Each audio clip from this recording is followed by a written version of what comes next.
What if I told you that the holidays you've been celebrating the same way for 40 years might be making you exhausted, resentful, and sad instead of joyful? That all those traditions you've been maintaining might actually be stealing the magic instead of creating it? I'm here to share something that changed everything about how I experience holidays. After decades of being the holiday hero, cooking elaborate meals, decorating every surface, hosting everyone, maintaining every tradition, I finally gave myself permission to celebrate differently. And you know what? The holidays became meaningful again. Before we dive in, if you're tired of holidays that drain you instead of delight you, hit that subscribe button right now. This is the Milestone Mentor, where we reimagine what life after 60 can look like. Ring that notification bell, because today we're going to revolutionize how you think about holiday celebrations. Let me paint you a picture of my last traditional Thanksgiving. I spent 3 days shopping and prepping. I cleaned the house top to bottom. I cooked for 18 people. Turkey, 3 sides, 2 types of potatoes, homemade rolls, 2 pies. I set a beautiful table. I played hostess all day, making sure everyone was happy, comfortable, fed. By the time everyone left, I was so exhausted, I cried. My feet ached, my back hurt. I faced a kitchen full of dishes and a house full of mess. And I realized I'd barely enjoyed any of it. I'd been so busy serving everyone else that I hadn't actually participated in the celebration. I hadn't had meaningful conversations. I hadn't relaxed. I hadn't made memories. I'd just worked. The next morning, my daughter called to tell me what a wonderful time everyone had. And instead of feeling happy, I felt resentful. They had a wonderful time? Great. I had an exhausting, stressful time.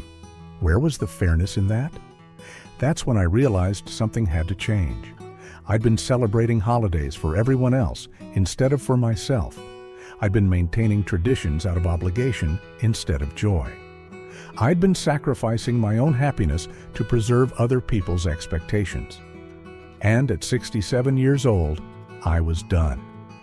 Today, we're going to talk about why holiday celebrations often become burdensome as we age, how to identify which traditions actually matter to you versus which ones you're doing out of guilt, how to set boundaries that protect your energy and joy, and how to create new traditions that fit who you are now.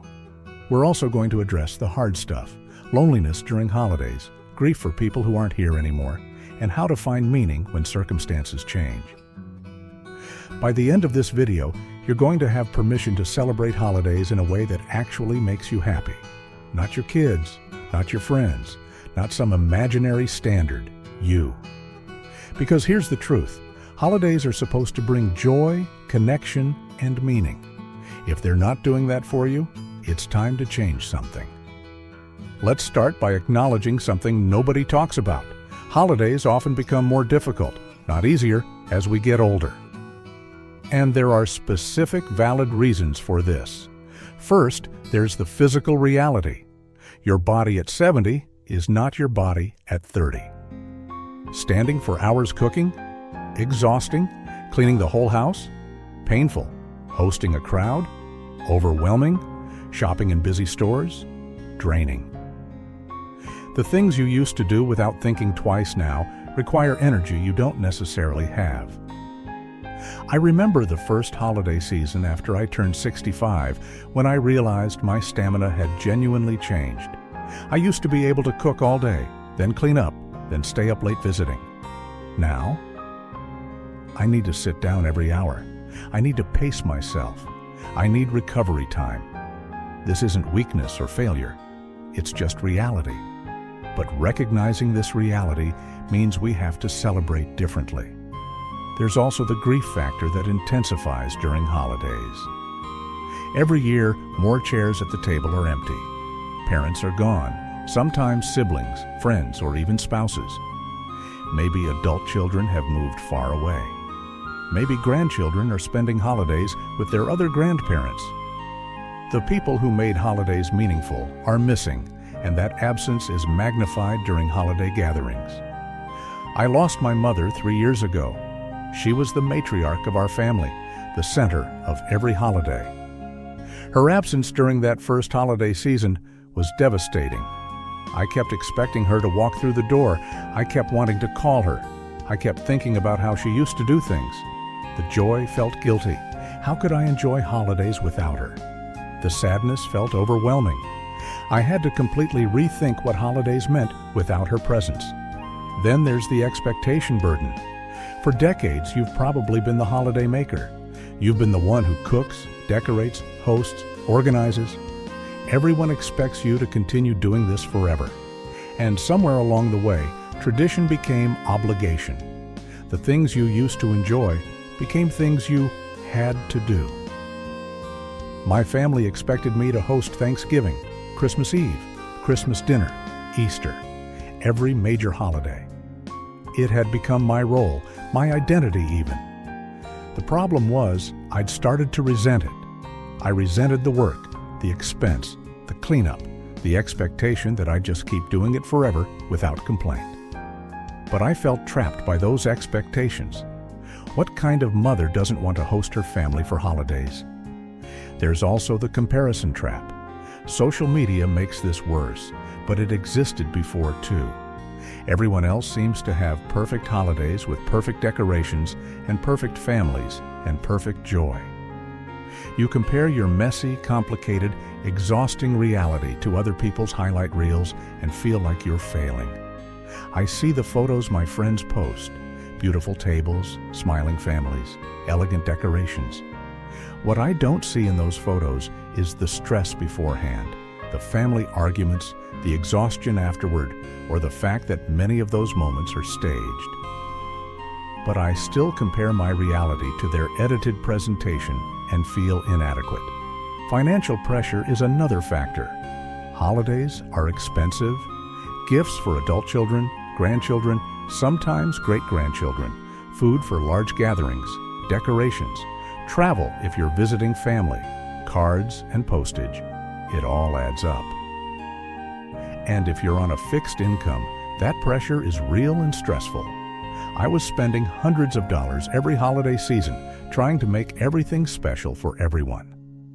But that money was coming from my retirement savings. I was literally spending my financial security to meet other people's expectations. That math doesn't work. Let's also talk about changing family dynamics.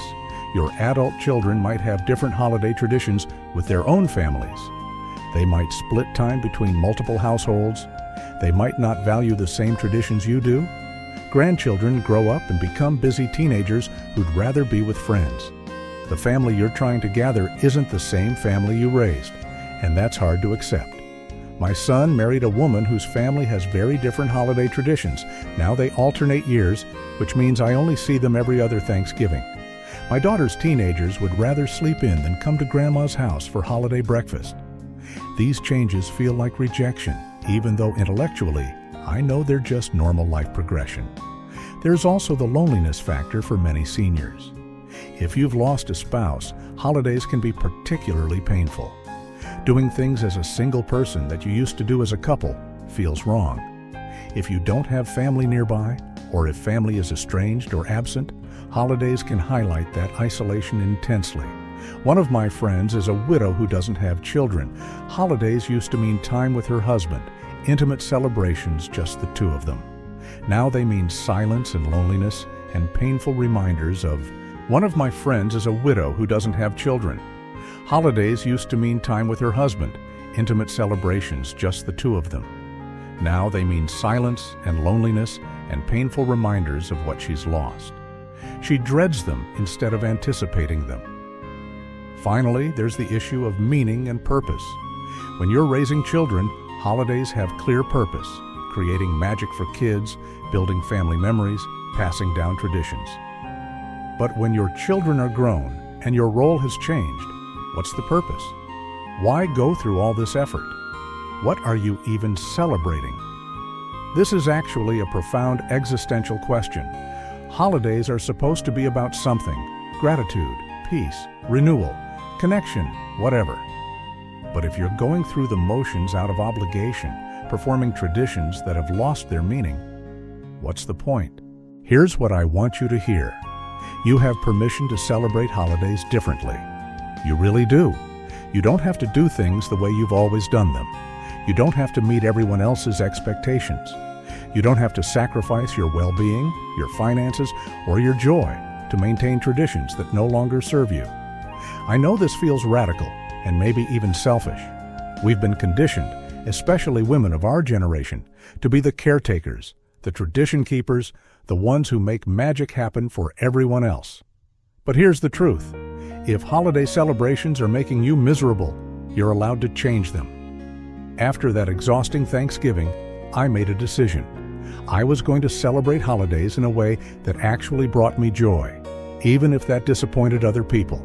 I was going to prioritize my own well-being alongside, or sometimes above, other people's preferences. I was going to let go of traditions that had become burdens. This decision was terrifying.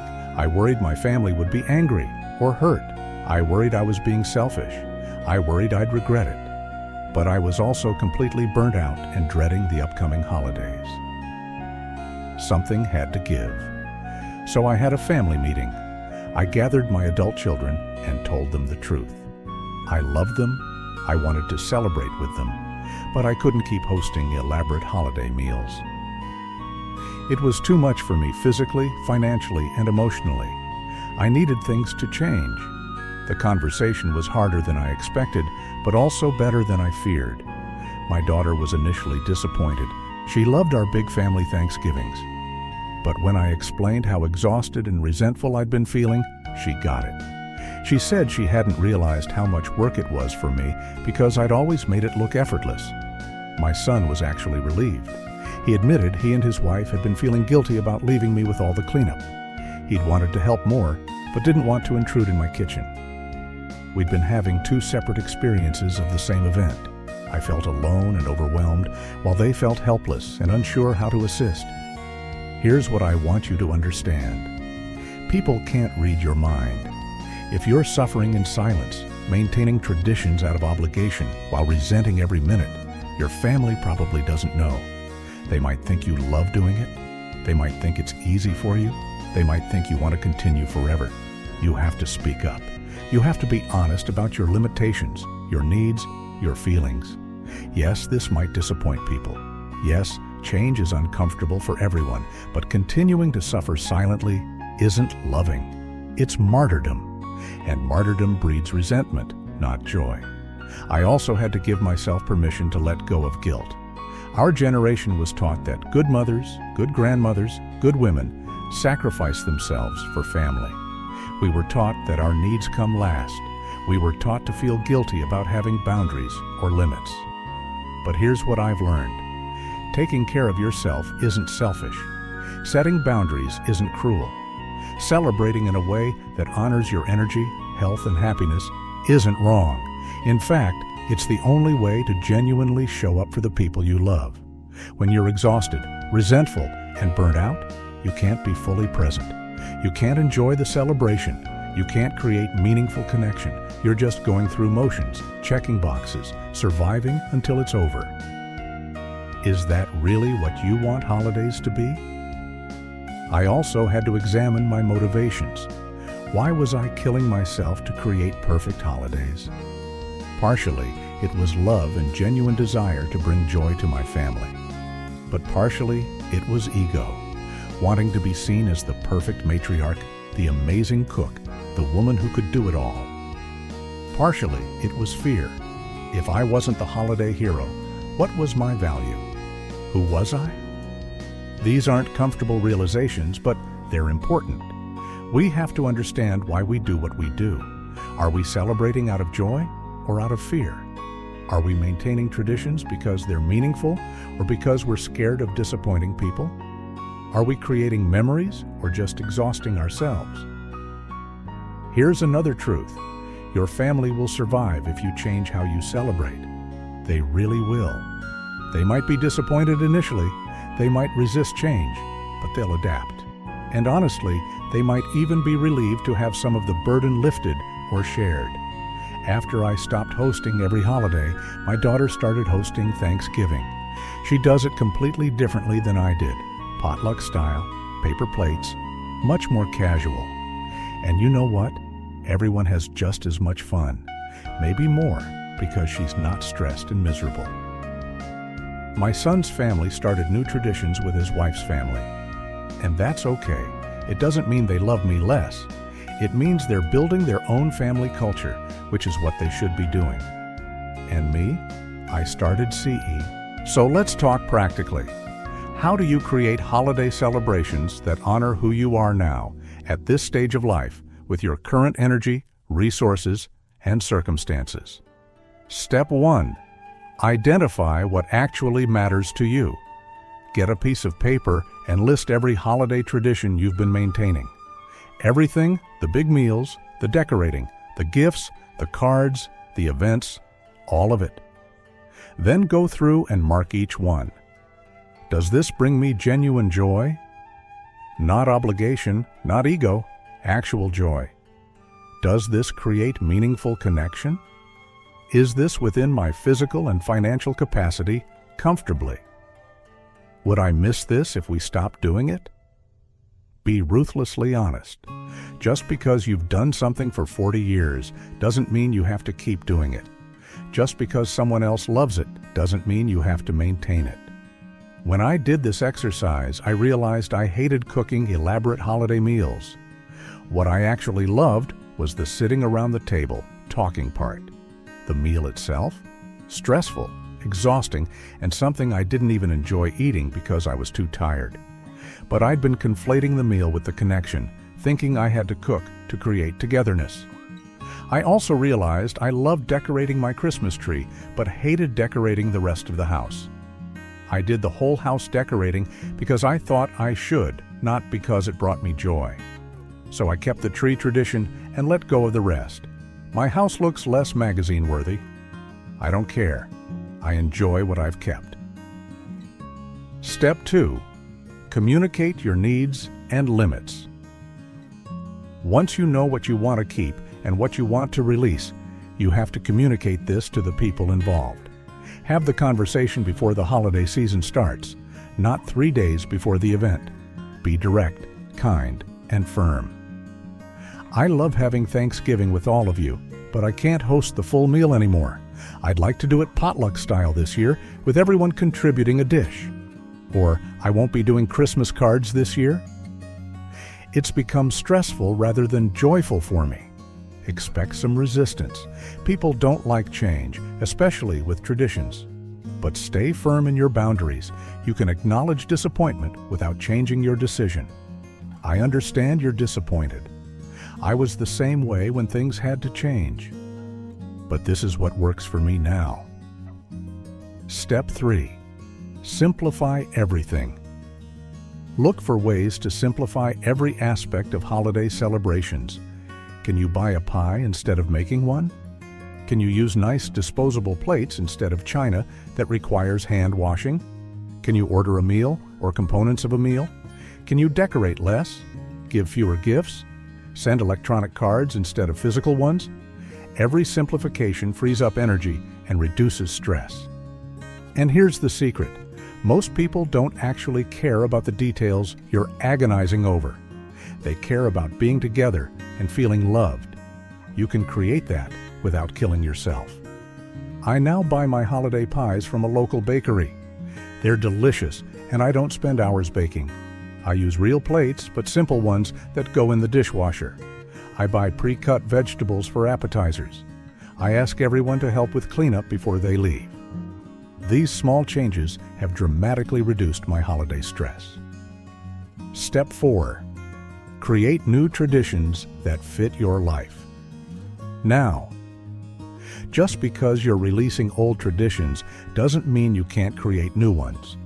What would bring you joy? What fits your current life and energy? Maybe instead of hosting a big meal, you have a holiday tea party with a few close friends. Maybe instead of giving physical gifts, you give experiences. Tickets to something, a donation to a cause someone cares about, a promise to spend time together doing something specific.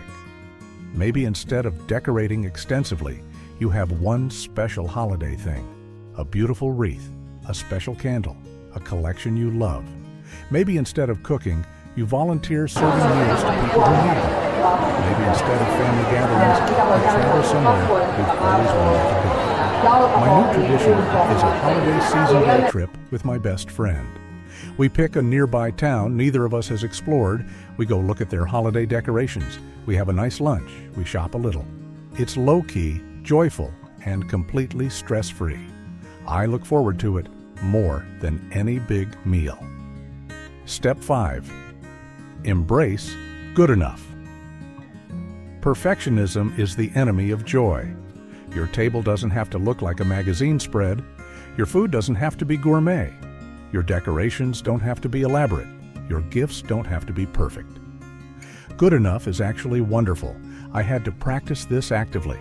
I had to let my daughter serve Thanksgiving on mismatched plates and not comment. I had to let my grandkids' gifts be simple and not worry they'd be disappointed. I had to let my tree be decorated chaotically and call it charming instead of messy. The funny thing is, once I let go of perfection, I started actually enjoying holidays.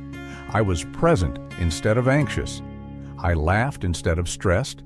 I made memories instead of just checking boxes. Step 6. Honor your energy levels. Plan celebrations around your actual energy, not your theoretical or past energy. If you know you're tired by 8 p.m., don't plan evening events. If standing for hours is painful, don't plan activities that require it. If crowds overwhelm you, avoid them. Build in rest time before and after holiday events. Don't overschedule. Leave margin in your days. Say no to things that will deplete you, even if they sound nice in theory. I now build in a rest day after any holiday gathering. I don't schedule anything. I stay in my pajamas if I want. I recover. This prevents the post-holiday crash that used to leave me exhausted and depressed. Step 7. Focus on connection over production. The point of holidays is connection with loved ones, with meaning, with gratitude, with whatever the holiday represents to you. Focus on that instead of on producing perfect events. What if instead of a big meal, you had a simple soup supper and spent the time talking and sharing stories? What if instead of elaborate gifts, you wrote letters to loved ones telling them what they mean to you? What if instead of hosting, you attended someone else's event and just enjoyed being present? The best holiday moments are rarely about the decorations or food. They're about the conversations, the laughter, the shared experiences, the feeling of being with people you love. Keep your focus there. Now let's address the hard stuff. Because for many seniors, holidays aren't just exhausting. They're painful, lonely, or complicated. Let's talk about how to navigate these challenges. Dealing with grief during holidays. If you've lost someone significant, holidays can be brutal. Every tradition reminds you of who's missing. Every empty chair screams their absence. The joy feels wrong. The sadness feels overwhelming. First, know that there's no right way to grieve during holidays. Some people want to maintain all traditions to honor their lost loved one. Others need to change everything because it's too painful. Both are valid. Do what feels right for you and give yourself permission to change your mind. Second, find ways to honor the person you've lost that feel meaningful to you. Maybe you light a candle for them. Maybe you share favorite stories. Maybe you do something they loved. Maybe you acknowledge the sadness explicitly. I miss Mom especially today. Instead of pretending everything is fine. After my mother died, I started a new tradition. At Thanksgiving, we go around the table and everyone shares their favorite memory of her from the past year. It acknowledges her absence while celebrating her presence in our memories. It's sad and beautiful at the same time.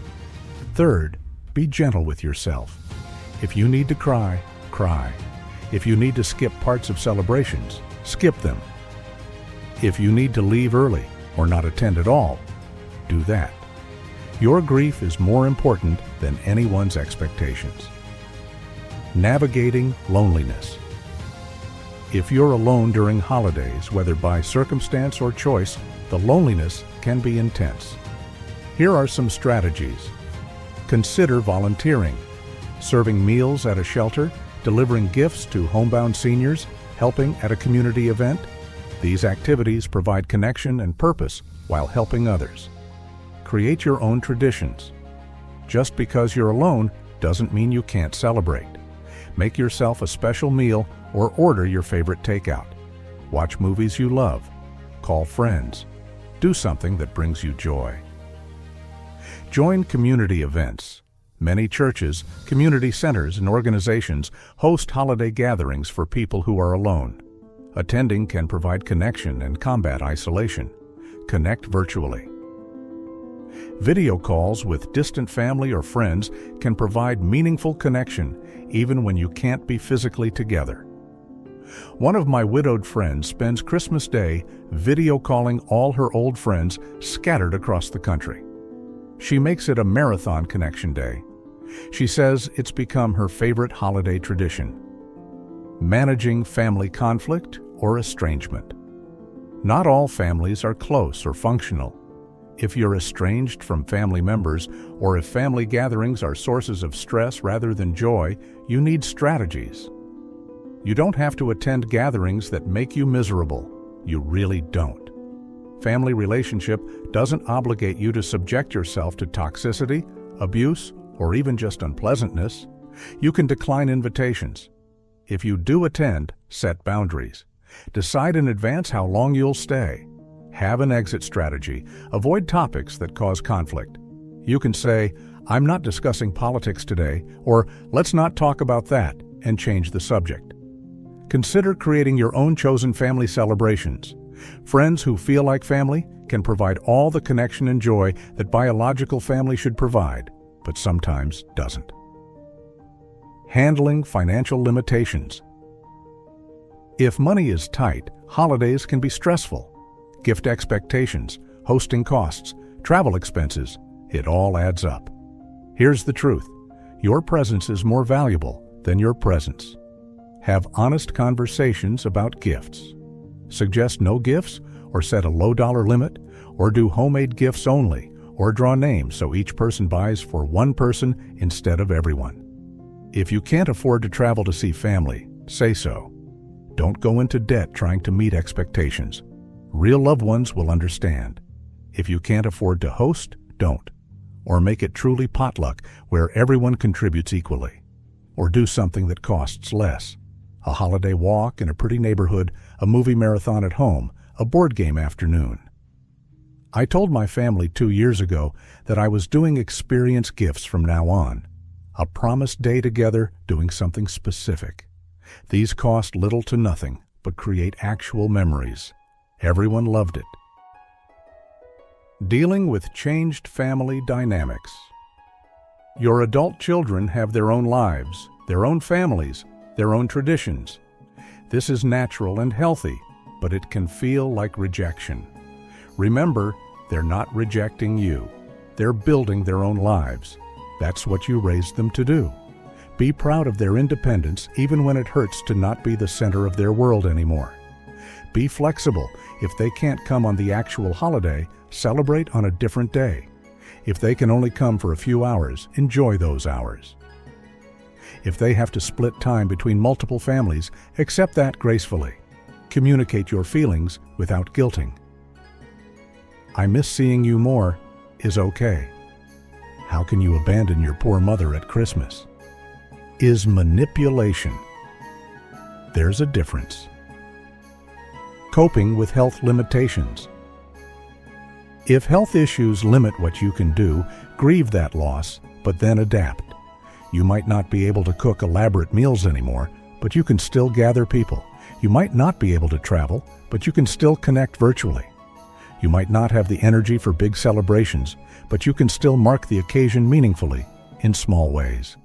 Ask for help. Let people know what you need. Most people want to help, but don't know what you need unless you tell them. Here's what I've learned about holiday celebrations after 60-something years of life. The memories that matter aren't about perfect meals or elaborate decorations. They're about connection, laughter, love, and presence. My best holiday memories aren't the times everything went perfectly. They're the times something went wrong, and we all laughed about it. The time the turkey was still frozen.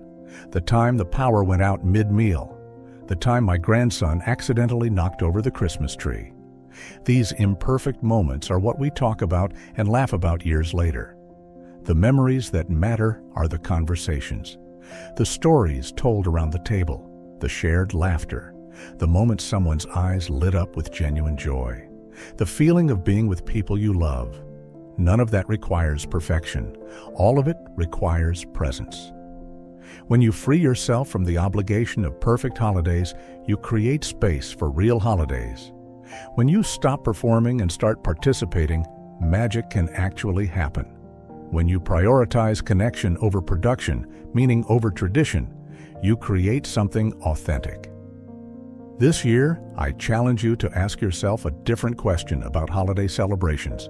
Not what should I do, but what do I want? Not what's expected, but what would bring me joy?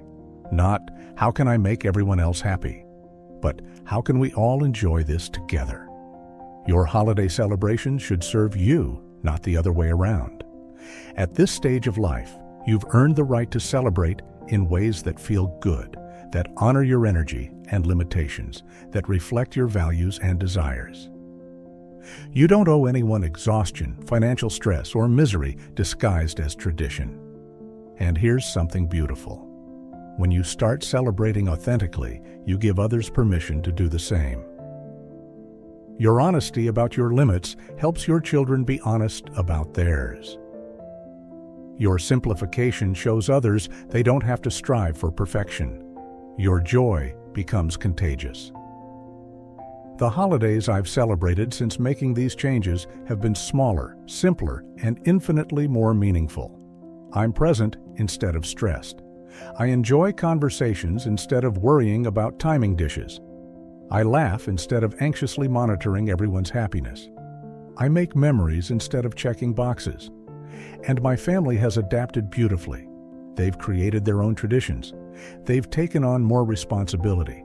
They've shown me that they value time with me more than anything I produce for them.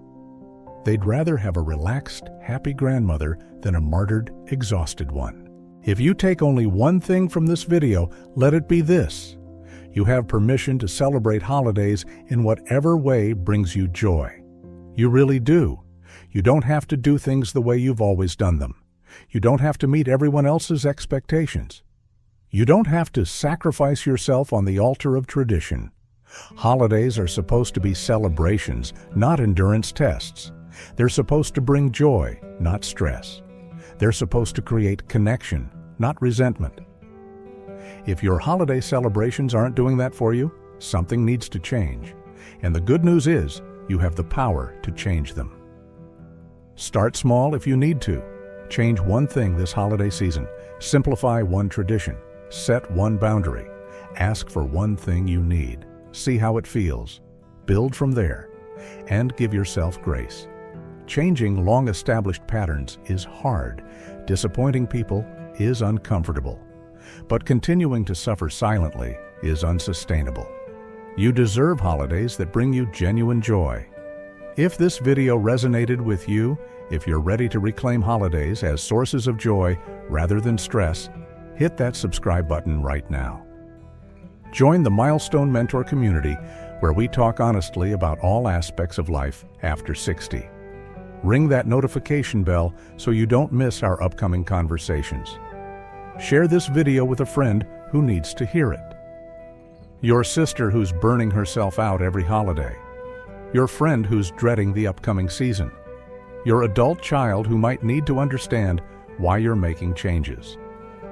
Let's normalize celebrating in ways that honor our well-being. Leave a comment below and tell me, what's one holiday tradition you'd love to release? What's one new tradition you'd like to create? What brings you genuine holiday joy? Let's support each other in creating celebrations that actually work for us. And remember, the best gift you can give your loved ones is your presence. Your genuine, joyful, relaxed presence. Not your perfection, not your stress, not your martyrdom. Just you, showing up in whatever way you can, celebrating in whatever way brings you joy. Make memories that matter.